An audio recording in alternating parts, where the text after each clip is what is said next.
that we were dead? Well, as you know, as they say, the show must live on. This deck is even more improved than before. And with some secret plays out, we can still win this war. And crush all of our enemies. Big Dog, Broski, Broham, they are sleeping on Despia. I'm telling you, it is a lot better than what you think in the TCG. Now, I know exactly what you're thinking. Your boy needs a master dual copium. Despia's not any good. Look, man, if I didn't come with a combo, then I don't think we would be here. So today, I'm gonna be leaking to you what I'm doing with my new Despia deck. It actually has some really cool things that when Darkwing Blast comes out, it only gets stronger! So I broke down this deck into different groups, not only to be able to explain to you the ratios of the cards that I play, but also be able to explain the functionality and how these cards function against some of the top decks in Yu-Gi-Oh! The top deck in Yu-Gi-Oh! Or the top two decks in Yu-Gi-Oh! Right now would have to be Sprite and Tearlament, and I built this deck specifically to be able to counter those decks fairly well. So for the Despia portion, there's 3 copies of Aluber, Jester of Despia. There's really no surprise here. Unless you're playing an adventure token engine, you're going to play 3 copies of this card because it does allow you to get branded cards from your deck to your hand. There's 2 copies of Despia Tragedy. I can almost say the same thing about Tragedy as I could say about Aluber. This card does allow you to add Despia monsters from your deck to your hand, but it also can set those branded spell and trap cards back to your side of the field, which I think is huge. Next is 1 copy of Dramaturge of Despia. If your opponent uses Super Poly on you and fuses off your Dramaturge, you can summon it back to your side of the field, so it doesn't leave you completely naked and still gives you a form of disruption. Lastly is 1 copy of Abliptum. Now this is pretty standard for most Despia players, but something that isn't so standard is that I play only 2 copies of Branded Opening. Now I know immediately you're probably thinking, what are you doing, Gully? You're ruining the game. That's not how you play Despia. Chill. Allow me to explain. So Branded Opening actually serves one purpose and one purpose only if you're an experienced Despia player. Special summoning Aluber to your side of the field and almost exclusively nothing else. I mean, there's the protection effect. I mean, we're not gonna knock that. That's an amazing effect. But we're talking about its main effect is to get Aluber. Now, if your only starters consist of Aluber, Jester of Despia, then by all means, max out Branded Opening. But this particular deck actually plays 8 starters instead of the normal 6, so I actually have you beat in that department. But that's pretty much it for the Despia package. Moving on into the Branded Albaz package, this is actually a really big portion of the deck that I think a lot of players neglect. I played 2 copies of Albaz, which you could actually bump this up to 3 copies of Albaz if you really wanted to. Just due to constraints, I decided to drop it to 2. Now, 1 card that I am playing instead of that 3rd Fallen Albaz is 1 incredible Ecclesia the Virtuous. This card is actually incredibly cracked for multiple reasons.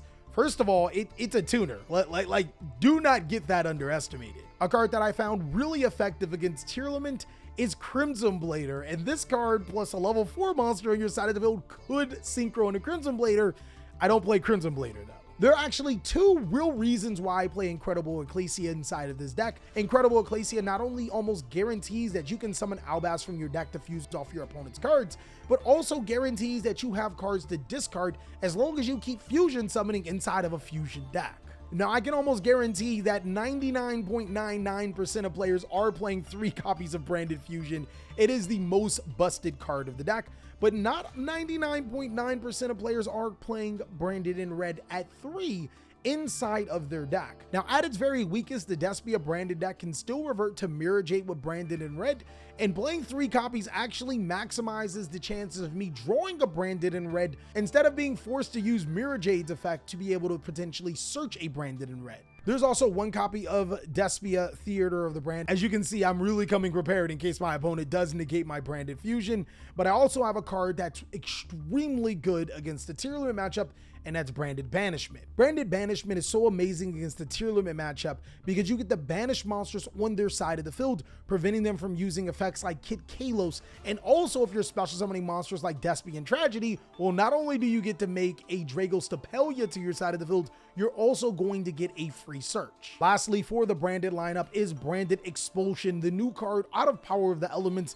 This card is like ridiculously good. But to be honest, you can literally summon any light monster from your deck with the Branded Explosion combo, like Ra's Disciple to your opponent's side of the field to prevent them from special summoning, Artifact Lancia against a deck that needs to banish, and then there's Arc Lord Christia just in case Artifact Scythe happens to get banned. There's really no way around it. Konami has made some of the most degenerate cards light monsters, and Branded Explosion allows you to take full advantage. I actually really do enjoy the Fright for Inchin, which is 3 copies of Chain, 2 copies of Patchwork, and 2 Polymerization, strictly because it allows me to address one of the biggest problems with Despia, and it's being able to have resources because you discard so much. The thing that I love about Polymerization is that if I'm going against a Sprite matchup, my opponent has to stop this card with Totally Awesome, because if they don't, I'll summon Guardian Chimera to my side of the field and use it as Chainlink 1, and then I'll put other monsters as Chainlink 2 and beyond, meaning that my opponent won't be able to stop the Guardian Chimera and I'll be able to break their board. Moving forward, the card of the hour, and the reason why I don't rely on Owlbear that much, I actually think Keeper of the Dragon Magic is a must play inside of branded Despia decks. Not only is this card another way to search branded fusion, it can actually summon Albaz to your side of the field, which you don't think has ramifications, but it actually does. I'll explain it a little bit later in the combo. There's 1 copy of Fairy Tale Snow, 1 copy of Artifact Scythe, and the Artifact Scythe can be interchanged with any light monster. You can even just take out the Artifact Scythe if you don't want to be degenerate and just play Fairy Tale Snow, because you could summon this to your opponent's side of the field to disrupt them. Also, keep in mind, with our graveyard artifacts like Despia Tragedy, we can set Branded Expulsion to our side of the field, which means that we can probably keep Artifact Scything lock our opponent every single turn until we can kill them off. We don't have enough room to play enough hand traps to stop our opponent from making a board. 1 Call by the Grave, 3 copies of Nibiru to Primal Being. This is actually essential for this deck right now because the tier limit matchup does search Eradicator Epidemic Virus right now and will declare spells, which kind of screws you over. Plus, almost no deck is respecting Nibiru, not even Sprite, so sometimes you can catch them off guard with a quick Rockonetto. 3 copies of Dark Ruler No More. These could be Forbidden Droplets, but I didn't want to stress my discard engine too much. And then 3 copies of Super Polymerization. Super Polymerization is Super Polymerization. That's pretty much it for the Going Second and Board Breaker cards. A card that I really want to talk to you guys about is the other branded cards. I think that a lot of people do not pay attention to them. Branded Retribution can actually be a card that's really good in this format because in your opening combo, you can put 2 Albaz monsters or 2 fusion monsters that mention Albaz into your graveyard, meaning that this card's effect to be able to negate your opponent's tier limit cards or Sprite starter is 100% locked. Great thing is that it can add branded cards from your graveyard to your hand. I think that a lot of people should consider trying it out, as well as some of the other branded cards, and this particular deck could play and search the Destiny Hero Destroyer engine. Before the extra deck, there is 2 copies of Mirror Jade, 2 copies of Albion, 2 copies of Lubellion. This is all standard. This card is now a mandatory card that you must play inside of your deck. This card actually reads, it allows you to summon it to your side of the field by getting rid of dragons and Albaz. I play enough dragons now. I also love about this card is that it can make attacks on monsters up to the number of dragon monsters used.